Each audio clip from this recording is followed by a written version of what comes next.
بسم اللہ الرحمن الرحیم. گلوبل اکانومی میں جو چینجز آ رہے ہیں اس نے سمندروں کی اہمیت کو بڑھا دی ہے، اور اسی طرح ہم سنتے ہیں کہ اٹلانٹک سے نکل کر ٹریڈ پیسیفک میں آ رہی ہے، اور نیویز ایکشن میں آ رہی ہیں، اور لڑائی جھگڑے اور کھینچا تانی. ان سب کی باٹم لائن ایک ٹرم بولی جاتی ہے جسے کہتے ہیں بلو اکانومی. پاکستان کی 600-700 کلومیٹر بلکہ اس سے بھی زیادہ کوسٹ لائن ہے، اور بلو اکانومی میں کوئی پاکستان کا جسے کہتے ہیں فٹ پرنٹ وہ کوئی نظر آتا ہی نہیں. ابھی حال ہی میں تھوڑا سا شروع ہوا ہے. پھر اسی طرح سی پیک بھی جو ہے ون بیلٹ ون روڈ جسے کہتے ہیں بیلٹ اینڈ روڈ انیشیٹو، اس میں روڈ وہ اسے کہتے ہیں جو خشکی پہ جو سی پیک ہے، کوریڈور گوادر تک چلے گا نارتھ سے لے کے، اور روڈ اسے وہ کہتے ہیں جو میرین ہائی وے ہے. It is actually blue economy, اور دنیا کی تجارت کا فیوچر بلو اکانومی سے وابستہ ہے.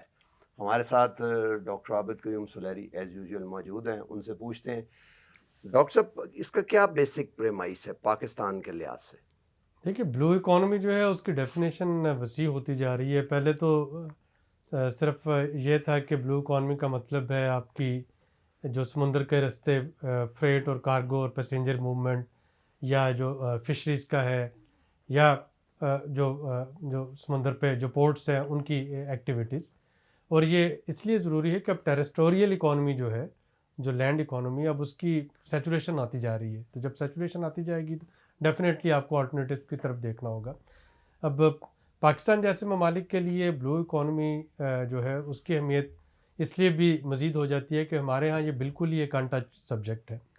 تو جو میں بتا رہا تھا کہ یہ تو کنونشنل جو چیزیں ہیں وہ تو جو شپنگ اور فشنگ اور پورٹس، لیکن اس سے آگے بڑھ کے بلو اکانومی اب ٹیکنالوجی کا استعمال کرتے ہوئے جو کوسٹل ایکسٹریکشن ہے، جو آف شور آئل ڈرلنگ ہے، جو باقی مختلف جو اوشن کے یوزز ہیں، وہ سارا مل کے ایک بلو اکانومی بناتا ہے. اور پتہ نہیں لوگوں کو شاید علم نہیں ہوگا، پاکستان میں جو ایئر 2020 یہ جو سال گزر رہا ہے، یہ بلو اکانومی کے سال کے طور پہ منایا جا رہا ہے. وزیر اعظم نے اس کو بلو اکانومی کا سال ڈکلیئر کیا تھا کرونا کی وجہ سے اور باقی مختلف ایشوز کی وجہ سے جو کہ اکانومی کے ویسے آتے رہتے ہیں فائر فائٹنگ. اس پہ اس طریقے سے توجہ شاید نہیں دی گئی، یا اس کو اس طریقے سے اس کو اجاگر نہیں کیا گیا. لیکن یہ اس وقت ہم ایک بلو اکانومی کے سال سے گزر رہے ہیں پاکستان میں. پاکستان میں کیوں ڈیولپ نہیں ہو سکی؟ واٹ آر دا مین 3 اور 4 پرنسپل ریزنس؟ یہ اس وقت جو ہمارے جو 2 میجر سی پورٹس ہیں جو کہ فنکشنل ہیں، کراچی سی پورٹ اور پورٹ قاسم، ان کا جو سالانہ ریونیو ہے وہ 20 بلین کا ہے. اب یہ ریونیو جو ہے یہ مینی فولڈ بڑھ سکتا ہے اگر ہم ادھر سینٹرل ایشین اسٹیٹس میں ہیں جو کہ لینڈ لاک اسٹیٹس ہیں، اور اس وقت ان کو تقریباً 4000 جو کلومیٹر کا فاصلہ طے کر کے نیئرسٹ سی پورٹ لگتا ہے. اگر وہ ان کے ٹرانزٹ کی سہولت ان کو دینا شروع کر دیں تو جو کہ صرف 2000 کلومیٹر پہ ہے گوادر، تو یقیناً یہ اس سے کہیں زیادہ ہو سکتا ہے. لیکن اس ٹرانزٹ کو دینے کے لیے بھی آپ کے پھر مختلف جو ہیں ایشوز وہ آ جاتے ہیں. سب سے پہلا ایشو یہ ہے کہ جو پاکستان میں ٹوٹل شپ جو رجسٹرڈ ہیں، آپ کو پتہ وہ کتنے؟ 11 شپ صرف رجسٹرڈ ہے پاکستان نیشنل شپنگ کارپوریشن کے پاس. پاکستان جو ہے وہ سالانہ $5 بلین جو ہے وہ یہ فریٹ کی شکل میں ادا کرتا ہے سی لائننگ کمپنیز کو، سی لائنرز کو، جس کا صرف 5% نیشنل شپنگ کارپوریشن کے پاس آتا ہے. یعنی $4.75 بلین سال کا، یہ جو ہم ابھی IMF کے ساتھ جو ان کا فنڈ فیسلٹی پروگرام ہے $6 بلین کا، اس کے لیے ابھی کافی ساری کوشش کر رہے ہیں، جستجو کر رہے ہیں. ابھی سعودی عرب $2 بلین واپس مانگ رہا ہے، اس کے لیے ہم کتنے بھاگے پھر رہے ہیں. لیکن دیکھیے کہ $4.75 بلین ہر سال ہم جو فارن سی لائنرز ہیں ان کو دے رہے ہیں، چونکہ ہمارے اپنے پاس شپنگ انڈسٹری اس طریقے سے نہیں ہے. اب اگر یہ سینٹرل ایشیا کے لیے آ بھی جاتا ہے تو پورٹ پہ تو ظاہر ہے ایک ایکٹیویٹی بنے گی، لیکن کیا ہی اچھا ہو کہ یہ سارا کچھ جو ہے پاکستان کے اپنے ایک نیشنل جو ویسل ہیں ان کے ذریعے آ رہا ہو.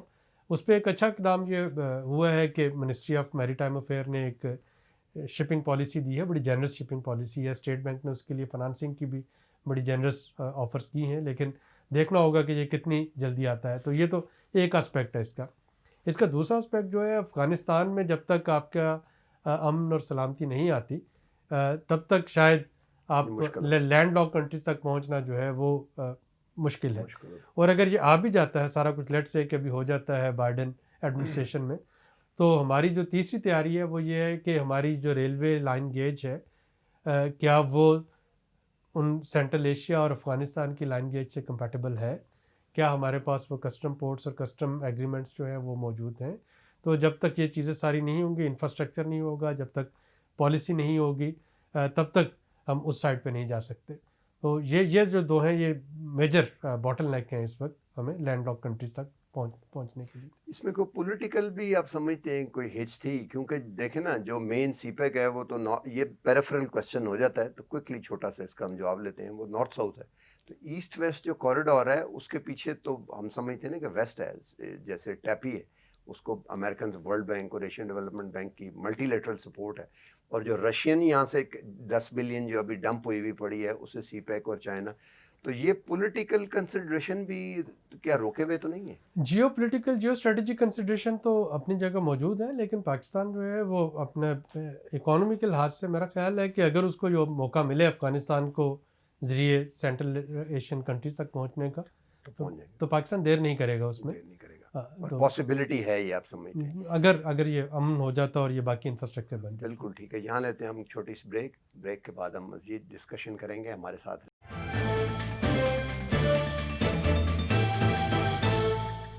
Welcome back.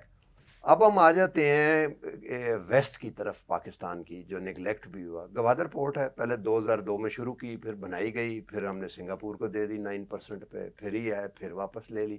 یہ کیا ہوتا ہے؟ What are the 3-4 principal reasons کہ جو مین پورٹ تھی وچ از اے ڈیپ سی بنی بنائی قدرت نے اس کو ہم ڈیولپ ہی نہیں کر سکے؟ دیکھیے گوادر کے لیے کافی سارے اس میں فی الحال ایشوز آ رہے ہیں. سب سے پہلی بات تو یہ ہے کہ ہمیں کلیئرٹی نہیں کہ یہ ایک ٹرانسشپمنٹ پورٹ ہے یا یہ آپ کے جو مین ہنٹر لینڈ ہے اس کو کنیکٹ کرے گا.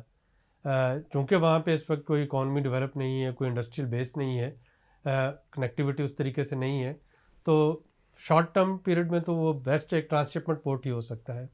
اور ٹرانسشپمنٹ پورٹ کے طور پہ بھی جو پہلی پاکستان کی ٹرانسشپمنٹ پالیسی ابھی وہ ڈرافٹ میں منسٹری نے دی ہے.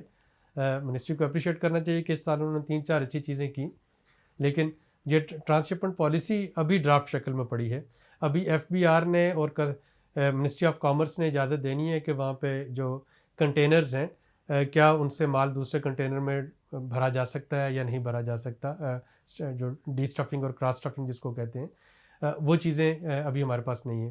دوسری چیز جو میں آپ کو بتاؤں کہ ایک جو شیئر نیگلیجنس ہوئی ہے گوادر کے ساتھ، جب گوادر چائنیز کو دیا گیا تو اس کے ساتھ ان کو زمین دی گئی تھی 2660 ایکڑ کا. ان کو کہا گیا کہ یہ زمین آپ کی ہوگی جس پہ آپ نے فری ٹریڈ زون جو ہے وہ قائم کرنا ہے.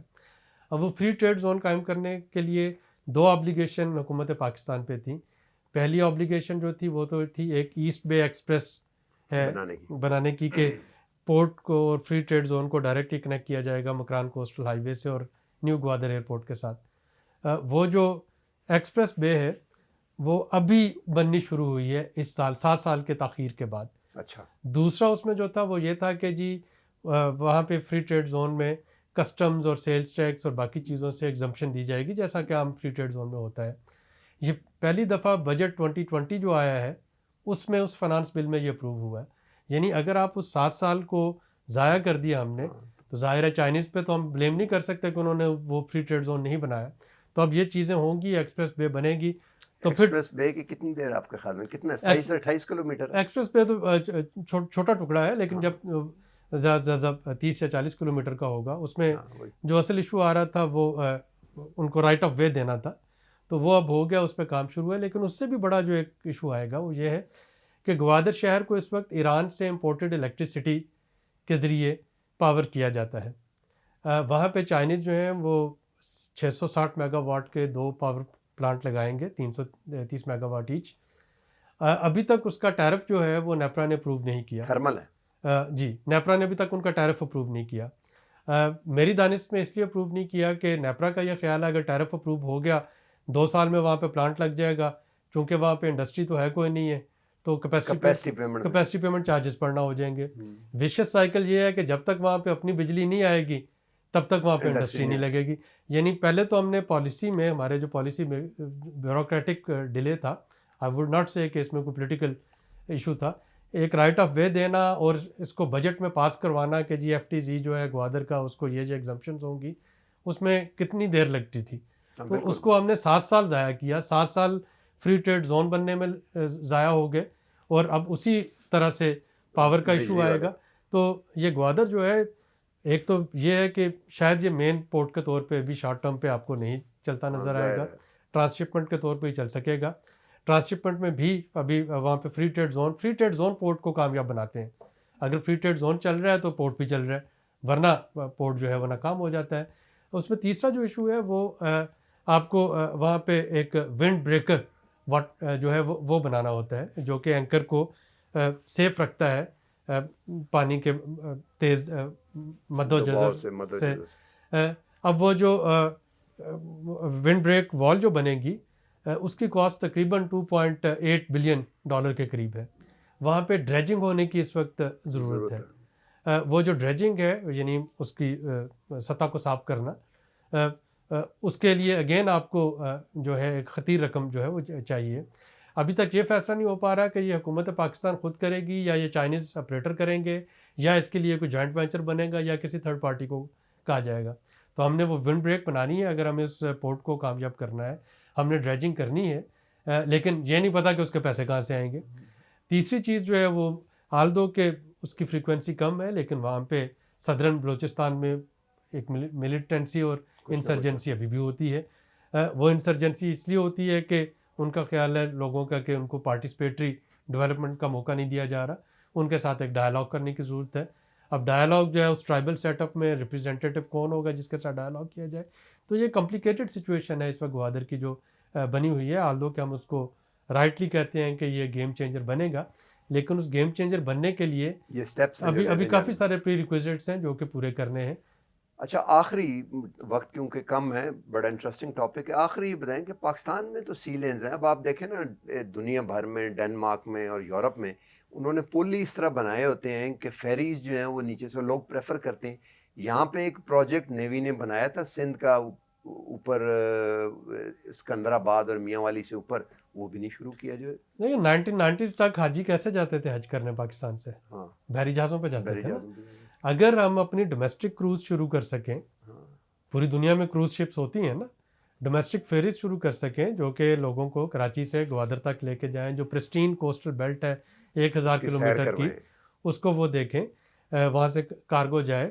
حجاج جو ہیں وہ یہاں سے اس پہ کروزز کے ذریعے سعودیہ جائیں. زائرین جو ہیں وہ ایران جاتے ہوئے زیارتوں کے لیے وہ بحری جہازوں پہ جا رہے ہوں اور ایک لگزوریس سفر جو ہے وہ کر رہے ہوں. تو یہ سارا کچھ پاسبل ہے, اس میں کوئی بہت بڑی راکٹ سائنس نہیں ہے. پرائیویٹ سیکٹر کو اس میں انگیج کرنا ہے, وہ لوگ آئیں, اور ریونیو جو ہے یعنی ہم اکانومی سارا سال کرتے رہتے ہیں, لیکن جو آپ کے ان ٹیپ ریسورسز ہیں اکانومی کے, ان کو ہم چھیڑ نہیں رہے ہیں. اور ہم یہی کوشش کر رہے ہیں کہ پائی کا سائز بڑھانے کی بجائے ایگزسٹنگ پائی ہی سے میکسیمم کریں, جو کہ شاید اب اپنی ایک سیچوریشن پہ پہنچ چکا. بالکل ٹھیک ہے. آج تک کے لیے اتنا ہی. آئندہ مزید ڈسکس, یہ ٹاپک آپ نے دیکھا بڑا انٹرسٹنگ ہے اور بڑی ویلتھ آف انفارمیشن ہے, خاص طور پہ ہمارے ایکسپرٹ کے پاس. تو آئندہ پھر بھی ہم دیکھیں گے کہ اگر ایک اور پروگرام کبھی کرنا پڑا تو اس میں مزید چیزیں بھی سیکنڈری اور ٹرشری لیول کی چیزوں کو بھی چھیڑیں گے. آج تک کے لیے اتنا ہی.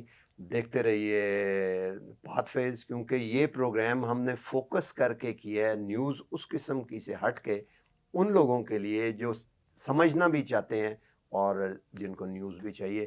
آج تک کے لیے اتنا ہی. اللہ حافظ.